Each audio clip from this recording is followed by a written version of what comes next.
Isso, já estamos ao vivo, viu, gente? Não, sem problemas. A gente passa aqui. Vamos ver se a gente consegue.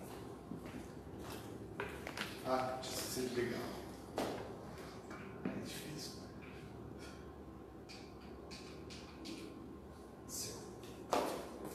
É aqui. O do meio, ele joga a luzinha, se precisar. Pode apertar, né? Já tem gente acompanhando, viu? O daqui passa para frente e volta. Esquerda volta, direita avança. Acompanhando o making off também. Tem gente já? Já tem. Você quer que faz? Né? Faz uma prece para nós aí, faz um favor. Eu faço, tanto faz. Aí você pega e fala, esse é o primeiro encontro do núcleo de pesquisadores. Hoje é a Rutineia, a professora Rutineia que vai. Bom, prazer estar aqui com o nosso grupo de pesquisadores, nosso patrono Agnello Morato. Essa voz de fundo é o Adolfo, que está preparando aí a parte de transmissão. E hoje nós temos a professora Rutineia, que vai trabalhar pesquisa qualitativa e estudo de caso. Gostaria de pedir para o Adolfo fazer uma prece, uma oração, antes de iniciar os trabalhos. E desejo aí toda, não sorte, porque você não precisa, né, Rutineia? Mas o amparo da espiritualidade amiga para que a gente possa desenvolver um bom trabalho hoje à noite. Amado Mestre Jesus, agradecemos por mais essa oportunidade, por estarmos reunidos em seu nome, em busca de um propósito tão nobre, que é o estudo da ciência espírita. Que possamos ser intuídos, especialmente a Rutineia, oradora da noite, para obter êxito nesse trabalho de estudo e pesquisa. Muito obrigado, que assim seja. Rutineia, por favor. Com o microfone assim. Então, boa noite, colegas. Boa noite, senhores internautas. Melhor. Qual deles? Tem que ligar, sabe ligar? Aí. Novamente, boa noite, colegas. Boa noite, senhores internautas que estão nos acompanhando. Esse é o primeiro encontro do ano, como o colega já disse, né, do Núcleo de Pesquisadores Espíritas. É o primeiro encontro do ano, mas é um tema que já começamos a trabalhar no final do ano de 2018, que é a pesquisa qualitativa. Então, só para fazer uma retrospectiva, o que foi falado em resumo nesse encontro de novembro de 2018. Nós conceituamos a pesquisa qualitativa, falamos das principais características, da abrangência, do surgimento, e um fator relevante desse estudo, né, foi a influência da Escola de Chicago, né, como um grupo de estudiosos, de pesquisadores, que ao longo do século XX trabalhou para que a pesquisa qualitativa ganhasse o seu espaço no rol das pesquisas, né?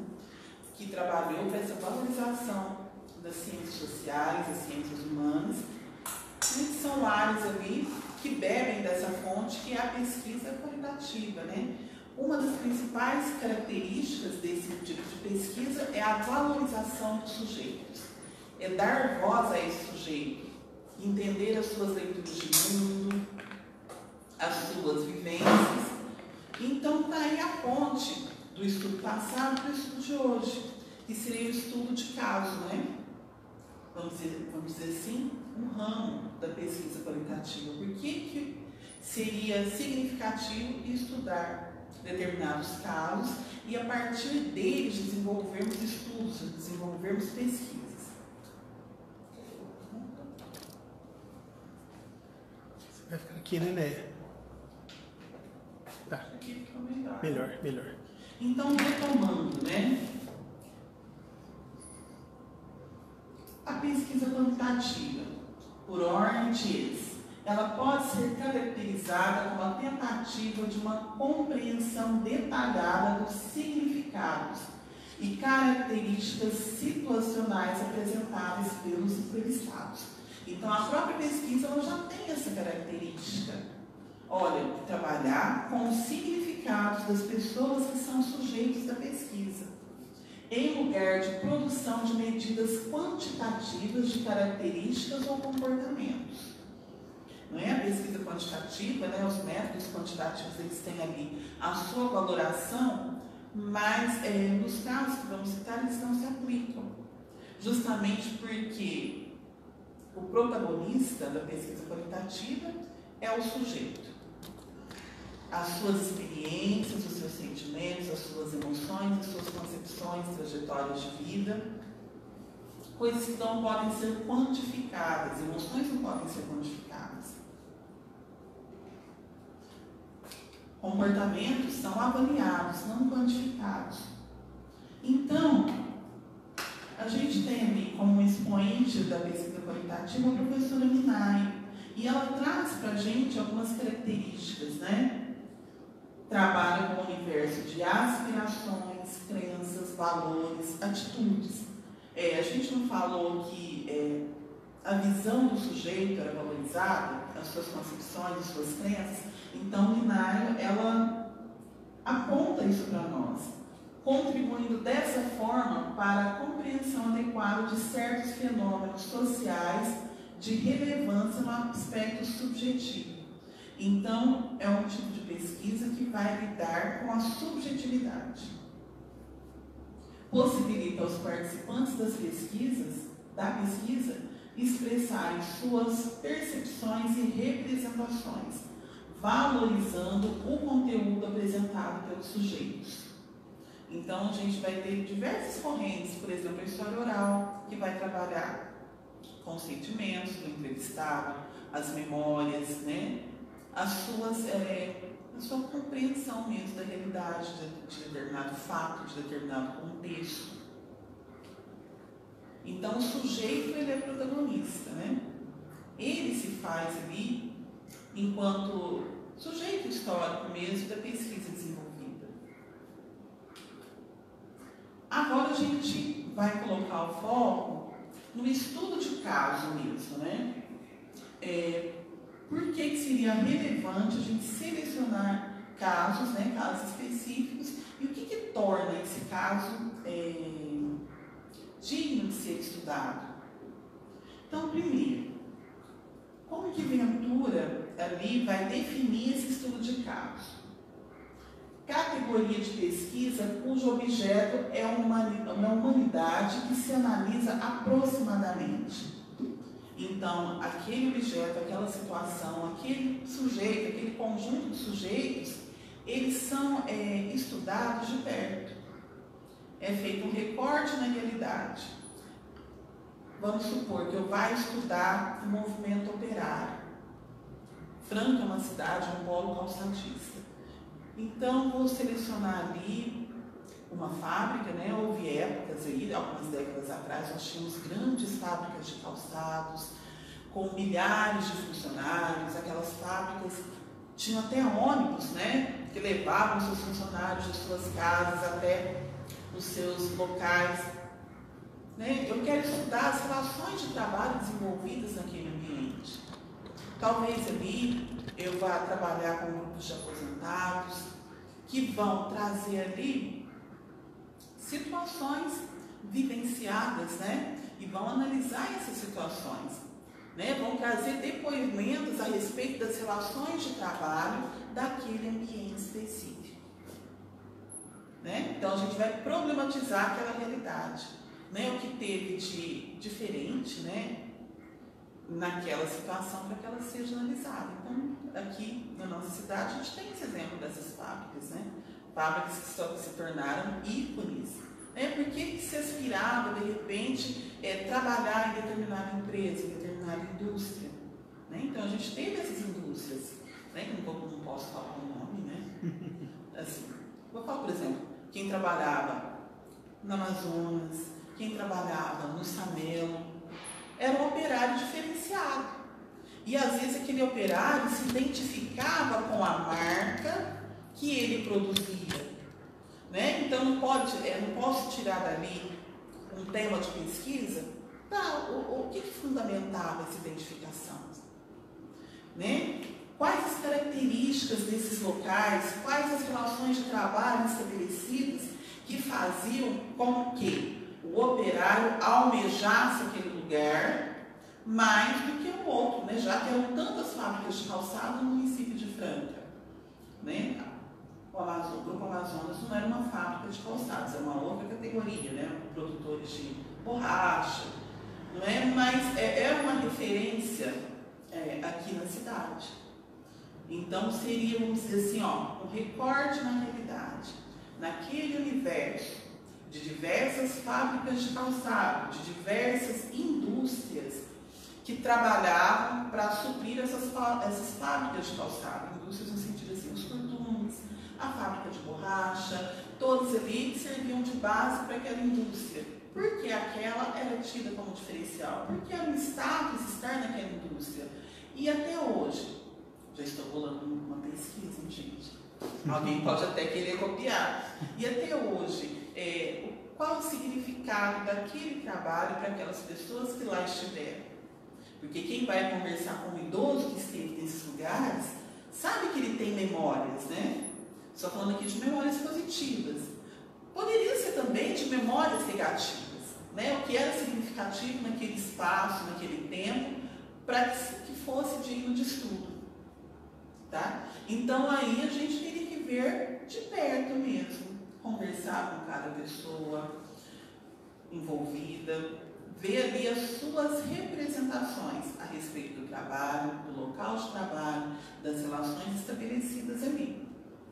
Então ali já estou identificando ali a relevância de um estudo de caso. Falando mais um pouco do estudo de caso.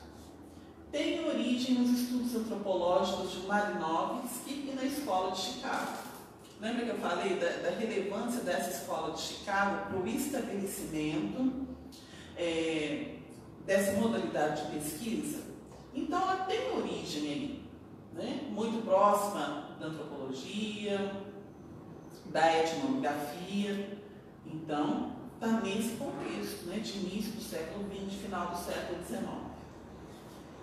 Ventura ainda coloca para nós o uso ampliado para o estudo dos eventos, dos processos, organizações, grupos e comunidades. Citei aqui uma espécie de comunidade, não comunidade enquanto proximidade, mas enquanto características comuns, quando eu citei ali o local de trabalho. Então é um caso, ó, o caso da sociedade, ele tem a sua importância para aquele grupo social.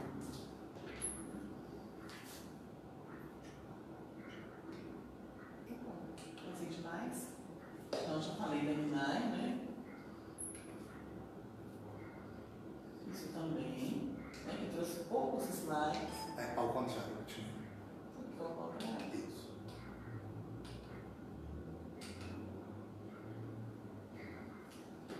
Então, falei um pouco, assim, da minha área, né? Que é a história, muito próxima aqui da minha formação das ciências sociais e humanas.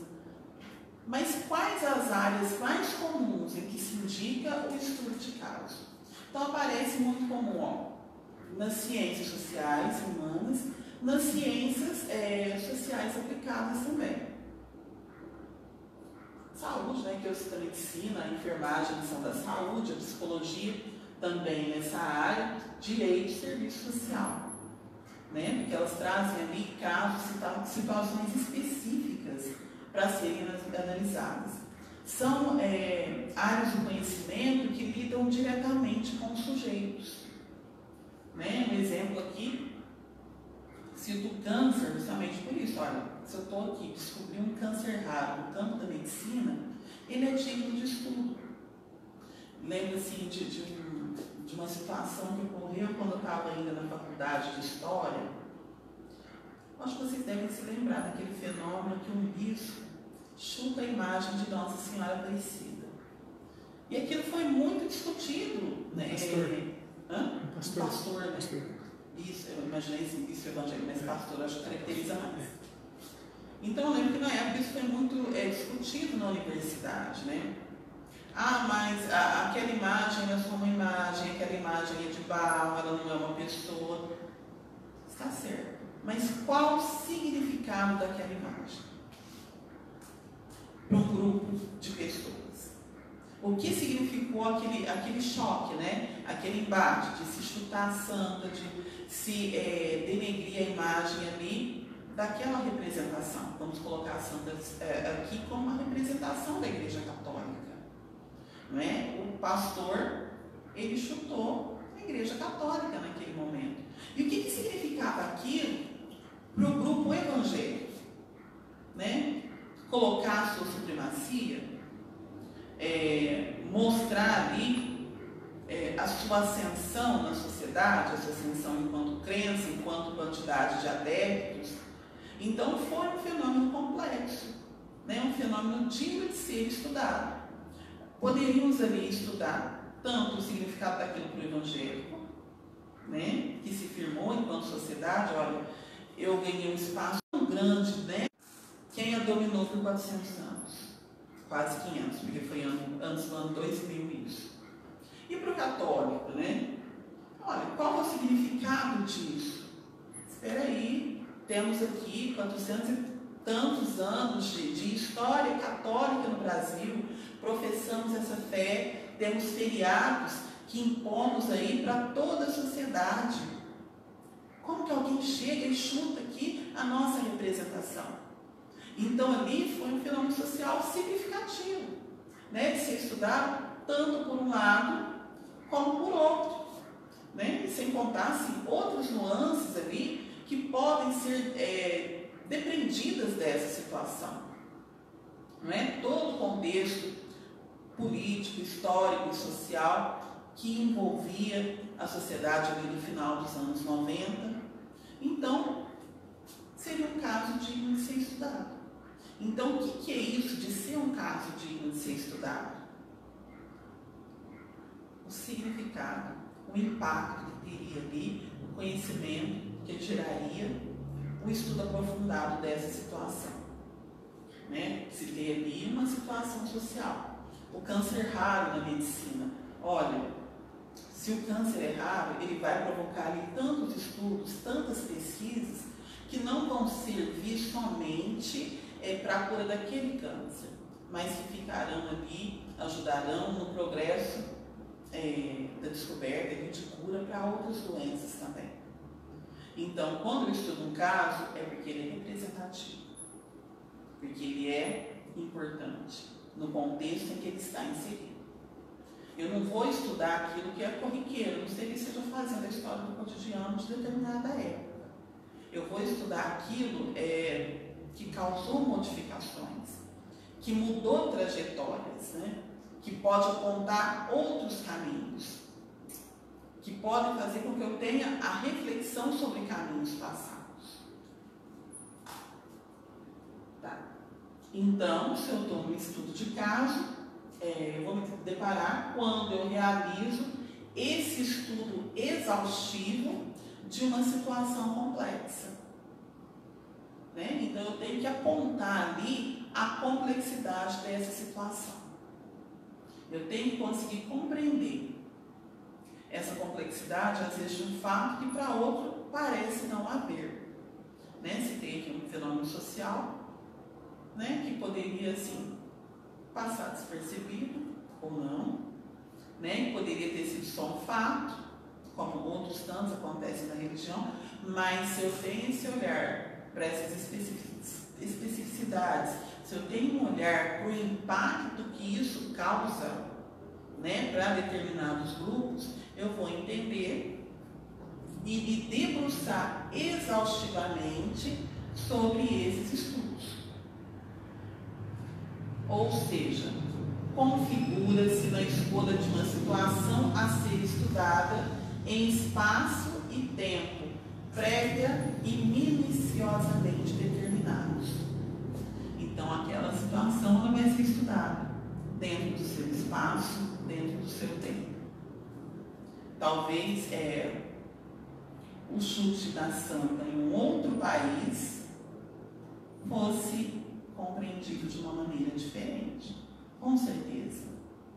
Num país anglicano, num país budista, mas num país de tradição católica, com esse processo de ganho de adeptos das religiões neopentecostais, dos evangélicos, né, ou de outros protestantes, ele ganhou um significado, né, e ganhou um olhar social por isso, que não ganharia em outros contextos. Né? Na época da Inquisição, esse pastor poderia ter sido queimado. Né? Hoje, esse pastor ele ocupa um outro lugar na sociedade. Então, está aí essa importância desse estudo de caso. Porque cada caso é um caso, né? E ele vai ganhando essa relevância, ele vai merecendo esse estudo minucioso, conforme a necessidade de seu tempo e seu espaço. Né? Se é uma questão da saúde, né? Também a gente vai colocar esse tempo e esse espaço. Porque se eu estou estudando um câncer raro, hoje ele não tem cura. Né? Então, hoje tem um peso de ser estudado. Talvez amanhã essa cura já exista. Então, talvez o foco de estudo desse caso não seja buscar a cura, mas de repente buscar meio de baratear um medicamento, mas ainda assim ele é um estudo de caso, porque ele tem a sua especificidade ali, né? Diferente em cada tempo, em cada lugar, mas tem a sua especificidade. Mas voltando no câncer raro, pode ser, por exemplo, um câncer que tem cura, mas é raro, porque tem câncer raro que tem tratamento, não cura, mas tem tratamento, né? E nesse sentido, por que é importante o estudo de caso? Porque mostra a experiência com aquele paciente. Não precisa do microfone. E realmente, né? E quando essa questão assim, do câncer, né, que sai um pouquinho da nossa área de trabalho aqui, que são ciências sociais, humanas, aplicadas e tal, tem a questão da pesquisa científica no sentido química, física, biológica, médica, para se encontrar a cura, ou se já tem a cura, para se melhorar essa cura, mas também, o que fica para nós, gente, para nós eu falo, né, das ciências humanas, tá? E esse paciente, né? O significado dessa experiência para ele, o significado da descoberta, do tratamento, da busca, né, de tudo isso, né? Porque tudo isso se torna ali objeto de estudo, nesse sentido, né? Porque o câncer, pelo câncer, ele não é sozinho, ele também está num contexto, que não é só médico, é social, é psicológico. Então, olha a complexidade do fenômeno, novamente. O caso da Miguel mobilizou toda a cidade. Também, olha aí, tá vendo? Vai além ali da especificidade médica, né? Então, ele gera toda essa complexidade. Da menina que depois foi... Eu lembro do caso daquela menina que era anencéfala, né? Sim. Então, assim, quebra de paradigma. Ana Laura. Marcela? Marcelo de Patrocínio Paulista, né? Isso, a Marcela de Patrocínio Paulista, né? Então, foi uma quebra de paradigmas médicos, né? Mobilizou a sociedade, a curiosidade, né? E a medicina também provavelmente tomou novos rumos depois daquele caso, porque ali foi um caso raro e que não parou na questão médica, na questão da saúde, né? Teve um rebatimento social. Repercutiu. Né? E qual o significado disso para essa sociedade, para essa família, para aquela comunidade? Né? Que de repente teve ali os olhos do mundo voltados para ela, porque apresentava uma situação, não sei se inédita, mas pouco divulgada, pouco conhecida por todos. Então, assim, seria um estudo de caso estudar essa situação, um estudo de caso relevante.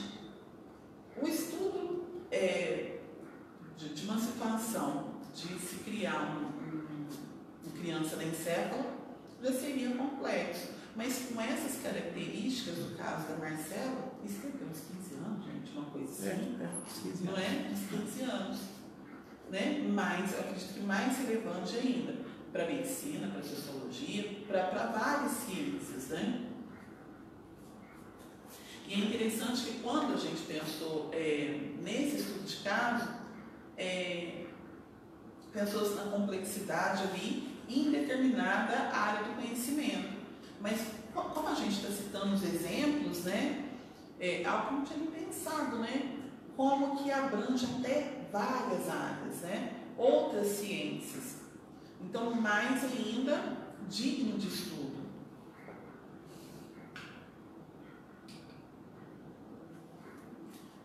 Então, hoje, né, eu preparei até um estudo prático, né, para a gente estar comentando. Por quê? É muito relevante o estudo de caso nas ciências sociais aplicadas, né? No direito, no serviço social, no jornalismo, nessas ciências que a gente não estuda a ciência em si, mas já a sua aplicação. Educação também, né? Educação não está no campo das ciências humanas, mas eu acho que ela faz uso das ciências sociais aplicadas, né? Igual eu falei, o direito, o serviço social, a medicina é saúde, né? Elas vai se realizar de uma maneira interventiva. Então, já seria um estudo aplicado ali à prática. Ou seja, não é um estudo pelo estudo, é um estudo com vistas à transformação da realidade também. Né? Então, geralmente, essas profissões, elas, até seus trabalhos de dissertação, de tese, elas já vêm bem relacionadas com a aplicação à realidade, né? É diferente, por exemplo, da história, da filosofia, que às vezes estudamos ali uma determinada época, não é? Que a gente pode, por exemplo, Adolfo, que é vinculado à história oral, a gente sabe que entrevistar o sujeito modifica o sujeito. Sim. Né? Relatar aquela experiência, estudar aquela experiência, modifica o sujeito. Mas nem tanto o seu entorno, né? Geralmente, não modifica o seu entorno. E nas ciências sociais aplicadas, é um estudo que geralmente ele vai modificar ali o locus onde ele foi feito, né? Porque geralmente é um estudo do tempo presente, é um estudo com tudo em andamento. Então é possível de modificar aquela situação. Então vamos ler novamente. Realiza-se de forma interventiva, vai modificar. Em que se estuda uma situação e as possíveis intervenções. Né? Exemplo, mestrado profissional. É interessante, não sei se vocês já tiveram a oportunidade de conhecer, né? Assim, eu estou conhecendo agora alguns colegas que estão fazendo o mestrado profissional aqui na Unesp, na área de planejamento de políticas públicas. E é muito interessante, né? Participei até de banca, porque além do estudo teórico, deve haver uma proposta prática, uma proposta de intervenção, ela compõe a dissertação.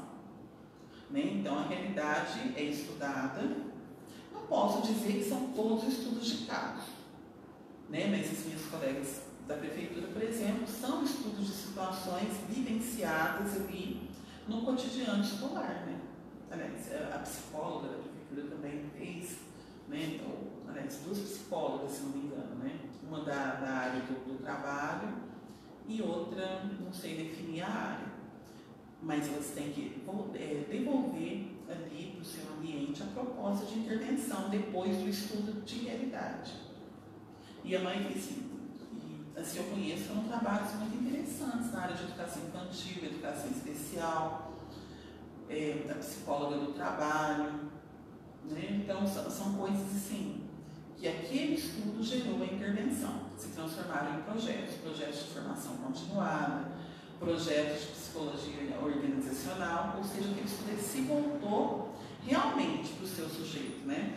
Os sujeitos foram retirados do ambiente de trabalho e o estudo se voltou para eles, algumas com mais, outras com menos efetividade, porque depende também da aceitação do poder público, assim, nesse caso específico.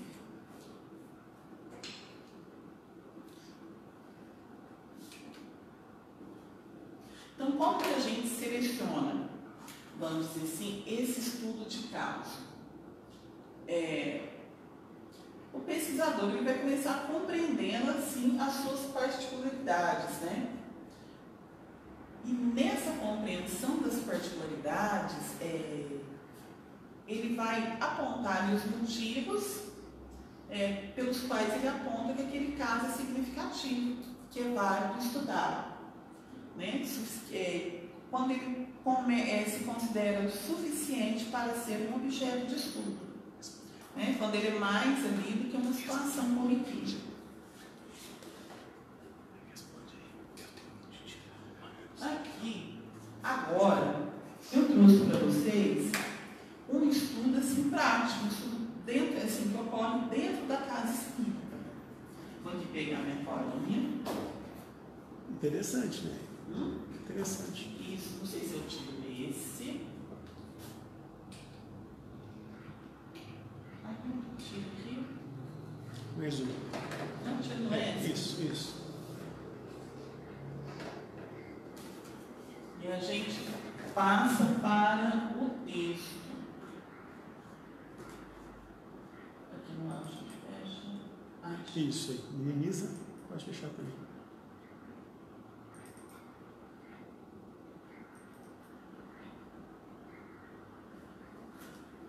Engraçado que você estava falando, eu ia fazer até um comentário sobre esse assunto. Obsessão. Pode ser um estudo de caso. Eu tinha pensado mesmo nisso. Eu achei muito interessante trazer esse exemplo, né? Porque a gente pensa muito assim na questão da aplicabilidade, né? Será que o meu estudo precisa ser estéril? Não, olha, nós somos aqui pesquisadores espíritas, somos vinculados a instituições, temos às vezes trabalhos dentro dessas instituições. Como que eu gero conhecimento a partir disso? Não é um estudo estéril. Então, esse estudo é da Rosângela, ela é uma assistente social de Diadema. Não é? Então, algumas coisas eu preciso ler. Qual que é o título da pesquisa? Do artigo. Obsessão, roteiro para estudo de caso. E a Rosângela, ela traz todo o estudo. Ó. Primeiro, vamos lembrar lá do nosso próprio trabalho aqui no grupo, quando nós estudamos ali com a Nancy, o projeto de pesquisa, o artigo científico, né? Então, esse caso da Rosângela, ele deixa claro isso. Por quê? Aqui ela traz um resumo, né, um artigo. Vou ler o resumo que ela coloca. Em geral, na literatura espírita, os casos de obsessão são relatados de formas diferentes, sem seguir um roteiro, dificultando assim uma análise comparativa no que diz respeito a itens fundamentais para o estudo da obsessão. Ou seja, essa moça está propondo um estudo sistematizado da obsessão. Justamente porque ela não enxerga, dentro da literatura espírita, um roteiro para esse estudo, né? Então, assim, eu entendi da colocação dela, que ela fala, olha, tem muitos casos, existem muitos trabalhos, existe muita atividade prática, no sentido de tratar essa obsessão, mas não há registros. Vocês já repararam, né? Que não tem tantos registros desses casos, sessões acontecem, né, as pessoas passam por esses tratamentos e fica só na questão empírica, né? Essa é uma crítica, o que eu faço é uma autocrítica, né, ao movimento espírita. Nós não fazemos o registro.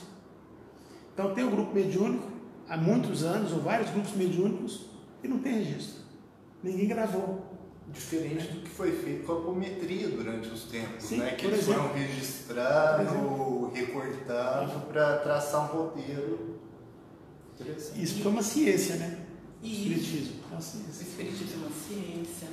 A mediunidade, eu penso assim, que é o carro-chefe do estudo dessa ciência. E quando a gente vai pensar nessas reuniões de desobsessão, o que a gente tem às vezes são memórias, são relatos orais, né? De repente estamos aqui numa situação e alguém vai levantando, quando a gente começou o trabalho naquela casa espírita, nós fazíamos de determinada maneira, em determinada situação aconteceu tal coisa, mas é no campo da memória oral, né? Não há essa sistematização, né? Até para servir de caminho, né? Não se pensa nisso. A minha experiência pode servir de caminho para outros grupos que forem sendo fundados, né? Então, todo grupo começa do zero, né? Vamos pensar que é assim. Sim. Então, a Rosângela traz esse questionamento. Então, ela coloca aqui, ó, o que seriam os fatos fundamentais? Então, ela elabora esse trabalho que ela coloca. Apresenta o conceito, o diagnóstico, tratamento e desfecho. Ela acompanha, né, esse processo ali no centro espírita. E para esse acompanhamento, ela coloca um roteiro. Primeiro, ela faz a caracterização do centro espírita. Ela vai entender o surgimento do próprio centro espírita, a sua inserção ali naquela comunidade, a relevância que ele foi ganhando ali, né? A gente fez um estudo princípio quando a gente falou da mocidade espírita, né? E não, aí já é nosso, viu? Já não é da Rosângela, porque ela contou a experiência dela, eu fiz a intersecção com a minha, que para compreender a mocidade espírita de Franca, a gente precisou compreender a inserção do centro espírita Esperança e Fé na própria cidade, como ele foi ganhando importância para aquela cidade. Então, quando se faz a caracterização do centro espírita, é tudo isso, né? Como surgiu, como ganhou importância, como determinados trabalhos foram surgindo dentro do centro, até chegar na reunião mediúnica, né? E como ela se organiza. Né? Eu não sei assim como é que ela desenvolveu a pesquisa, mas me parece algo muito abrangente para o estudo de caso que ela está propondo, que ela fala que não tem uma análise comparativa, ela quer fazer análise comparativa. Na verdade, quando ela faz assim, essa caracterização, é um momento assim, dela situar, olha, que lugar é esse? Né? Onde a gente vai, do que a gente está falando, de quem nós estamos falando. Então, o lugar é esse. Então, coloca essa inserção do centro, dos trabalhadores, dos trabalhos.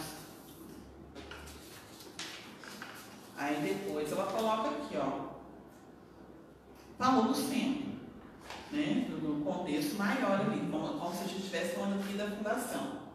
Tá, e o grupo de desobsessão? Ela caracteriza o grupo, né? Então, eu caracterizei o lugar, né? Vamos supor aqui que é uma instituição que tem várias atividades. Dentre essas atividades, tem um grupo que trata da desobsessão. Então, isso é caracterizado. Caracterização dos participantes do grupo, não é? Não dá tudo aqui, não. Assim, dá essa abrangência. É que assim, para artigo, agora que ela vai entrar no roteiro de estudo de caso. E o roteiro de estudo de caso. Então, assim, em maiores ou menores proporções, ela fez essa caracterização. Né? Se fosse um trabalho de mais fôlego, eu acho que caberia até caracterizar a cidade. Não, mas eu digo assim, que ela está fazendo um roteiro para o estudo de caso. Isso. Então isso não é estudo de caso. Como assim? Entende? Porque assim, o que eu entendo de estudo de caso? Não, vamos pegar a obsessão. Então, o caso lá no Centro Espírita do João. Vamos analisar o estudo de caso do João. Eu estava entendendo assim, o estudo de caso, trabalhar com obsessão. E pelo que eu estou vendo o trabalho dela, não é disso que ela está falando. Ela está propondo um roteiro para estudar obsessão. Aqui, ó, obsessão, roteiro para estudo de caso. Isso. Então, compreendi toda a situação, ali do próprio grupo, da própria situação. Tá. Aí depois, aqui no próprio artigo, ela faz a introdução, né? Fala até de Kardec, dos livros dos médiuns, né? De maneira assim, até sucinta, mas ela abrange tudo isso. Aí ela fala aqui da proposta de trabalho que ela fez com os questionários. Ela aplicou questionários. Em qual sentido? Montar um perfil dos usuários. né? Então, os usuários que vão àquele centro, que procuram aquele serviço, foram caracterizados. Então, aqui, vamos só.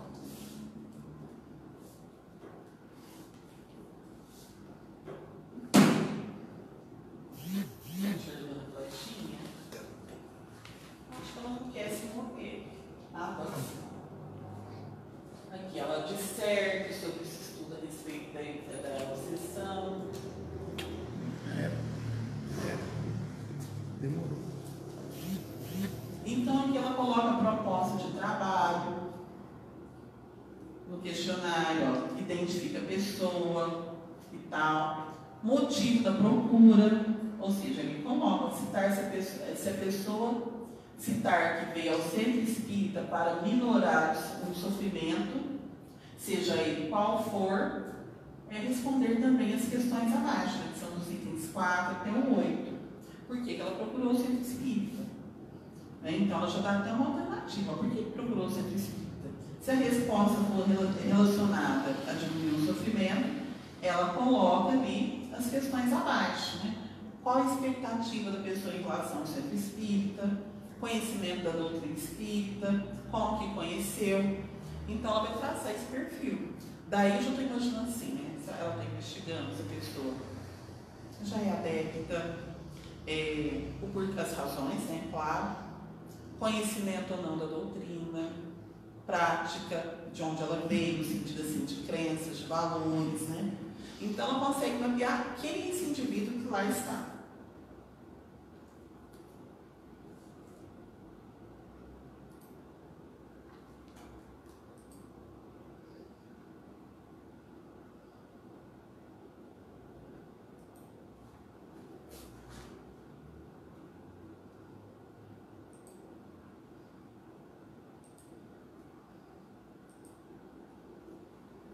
Eu estou acompanhando primeiro. Então tá. Questionário aplicado.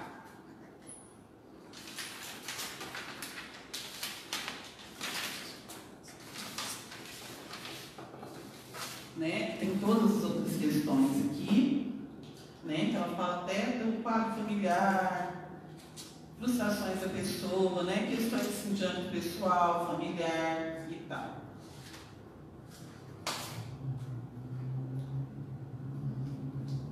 Todo mundo que procura esse serviço aqui. Isso. Caracterizou a pessoa, aí sim vai ser montado um plano de intervenção dos dirigentes daquela reunião. Né? Então, aí a gente é ilustrativo desse trabalho de pesquisa. O estudo de caso ali não seria ainda do caso de cada indivíduo, mas a caracterização desse indivíduo para que se estabeleça o plano de atenção para ele, né? Esse plano de desobsessão. Né? Então, eu entendi assim, essa situação como uma pesquisa aplicada. Assim, diretamente, olha, qual que é o nosso centro, qual que é o perfil do próprio centro, do grupo, dos participantes. Tá. E esses somos nós enquanto assim, trabalhadores da casa que ela está colocando. E agora, né? Nós temos esse perfil. Quem nós vamos receber? Caracteriza o indivíduo que é recebido. Não é? Caracterizou? Então, se verifica o que a casa, com as suas características, pode oferecer para esse indivíduo em tratamento de desobsessão. Né? Então, seria esse estudo aplicado à casa espírita mesmo. Né, fazendo girar a informação, o conhecimento, a reflexão a respeito do próprio trabalho espírita. Né? É diferente assim, de um trabalho de dissertação, de tese, porque é um estudo já direcionado, né, já aplicado.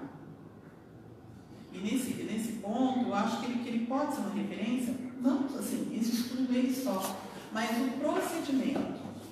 Né? Será que nós já paramos para pensar ali?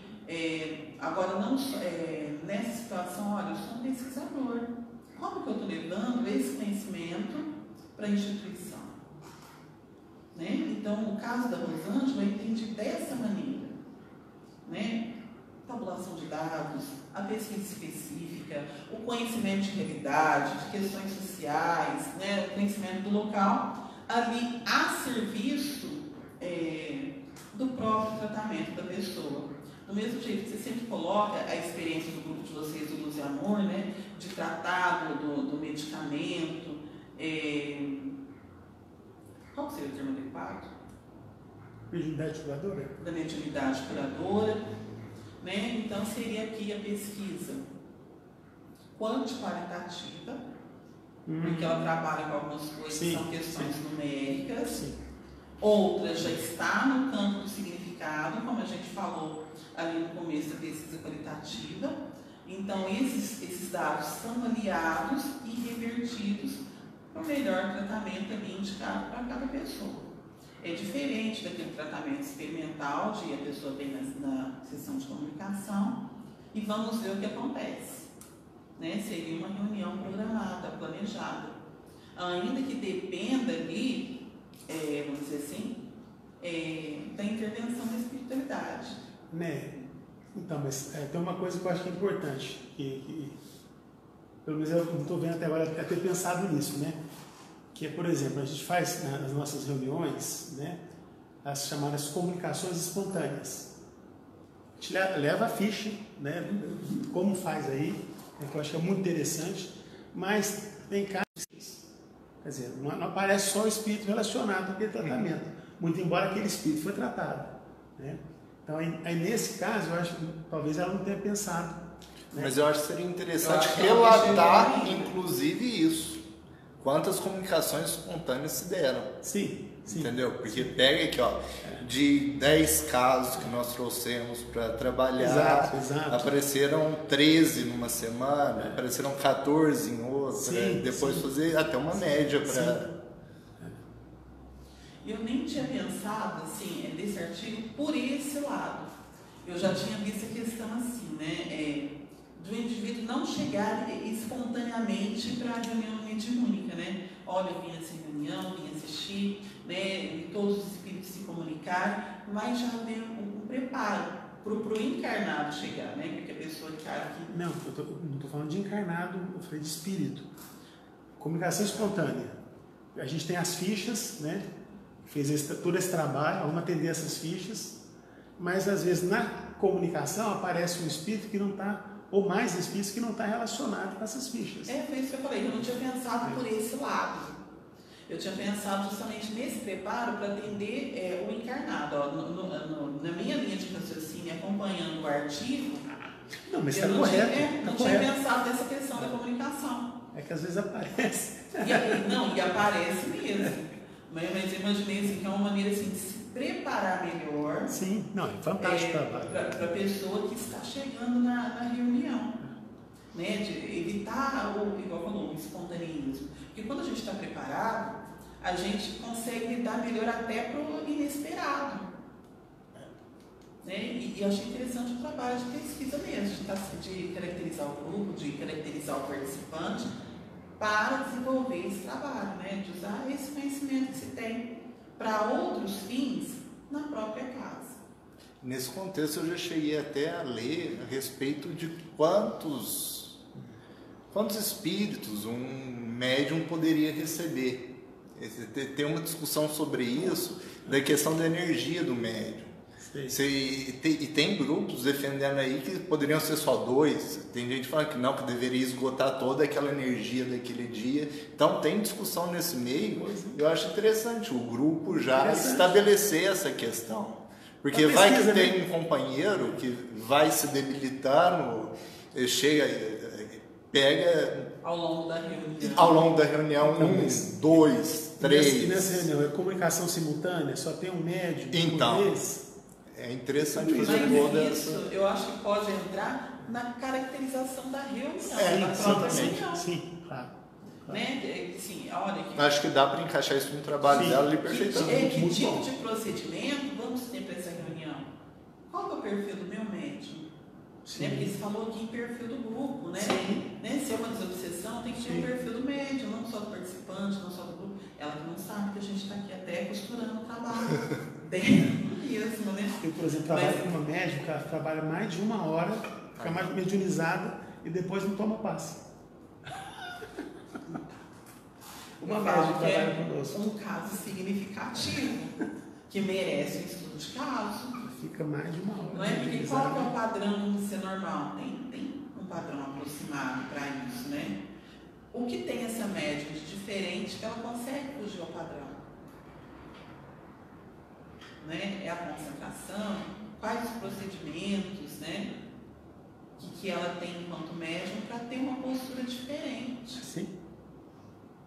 Né? Então, eu entendo que isso é realmente, os casos relevantes, o que é significativo para o grupo, né? Porque vai ter rebatimentos ali no atendimento que aquela casa vai fazer. Né? Então, seria a pesquisa voltada ali para a própria atividade do centro. Né? E deixar o amadorismo, sair do amadorismo, né? Do espontaneísmo, né? Dos trabalhos, das comunicações, né? E colocar até a disciplina. Olha, eu acho que um trabalho desse deve ser apresentado no encontro de use, não para dirigente, mas para os trabalhadores do campo mediúnico, principalmente dirigentes, né? E é até muito interessante, né? Não sei, agora tem que ter olhar se tem contato para saber qual o impacto disso na comunidade que essa moça está inserida. Né? Será que é uma prática comum ali naquela região?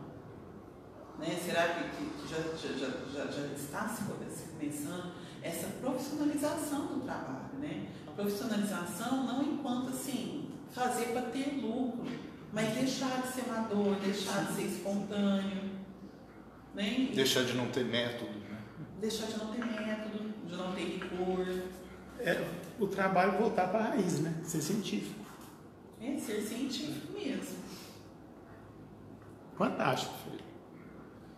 Fantástico. Eu só acho que o trabalho dela não é o trabalho que ela fez. Eu acho que não é um estudo de caso. O trabalho que ela fez. Eu acho que ele tem uma abrangência muito grande.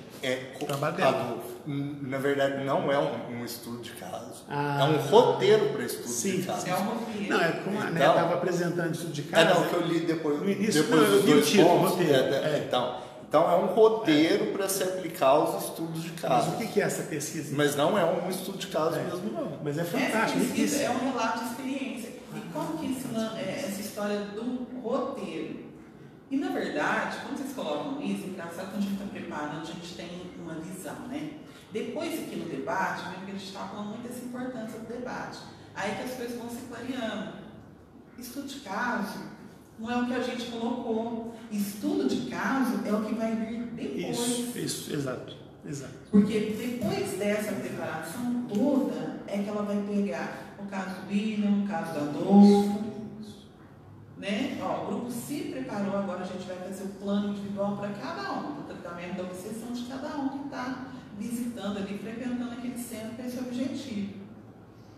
Né? Então, de repente, tem que pesquisar, gente, se tem uma continuação desse trabalho dela, que ela cita, né? O personagem, né? Que foi, vamos dizer assim, tratado depois de tudo isso, né?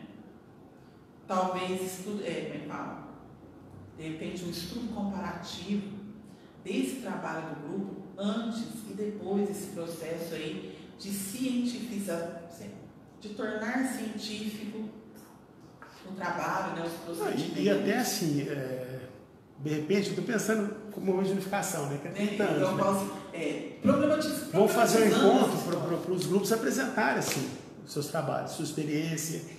Né? Daqui a pouco sai até uma publicação, fruto desses estudos de casos que foram feitos. Mas eu posso só palpitar, nada contra. Trouxe aqui pra gente conversar. Mas eu vejo muita gente assim, os espíritas em geral, aqueles que são voltados para a prática e aqueles que são, parece que há uma divisão no meio espírita, daqueles que são voltados para o estudo e daqueles que são voltados, quantos médios magníficos que a gente não conhece, que não quer levar isso para a área científica. Sim. E quantos cientistas nós não conhecemos que não entram numa reunião de desobsessão. Entendeu? Pode traçar um roteiro, pode traçar, fazer um recorte perfeito, mas não existe essa... Eu não vejo uma ligação, pelo menos nos grupos que eu conheço, da prática com a teoria. Eu acho muito... dentro da própria doutrina. Parece dentro da própria doutrina. Vai lá. Eu acho que o nosso grupo vai levar essa proposta para uso. Eu faço esse papel, pronto, acabou. Eu não, eu sou pesquisador, acho que o nosso grupo vai levar essa proposta para uso. Ele estourando, não, ele estourando, ele faz um poemzinho básico, né, educação mediúnica básica, mas não tem propósito do estudo. Eu acho que é uma proposta interessante se levar para uso. Muito. Né? Porque eu falo assim, que enquanto uso, eu falo que tem várias modalidades, várias formas, mas as pessoas realmente, elas são muito apegadas, eu falo que aquele papel, né? Aquele papel, a salvação pelas obras, enquanto estou aqui estudando, quanta gente está morrendo de fome, quanta gente não está sendo atendida, né? E não vê essa abertura de perspectiva, né? De perspectiva mesmo, né? De que aquele estudo, olha, o que essa moça está nos falando?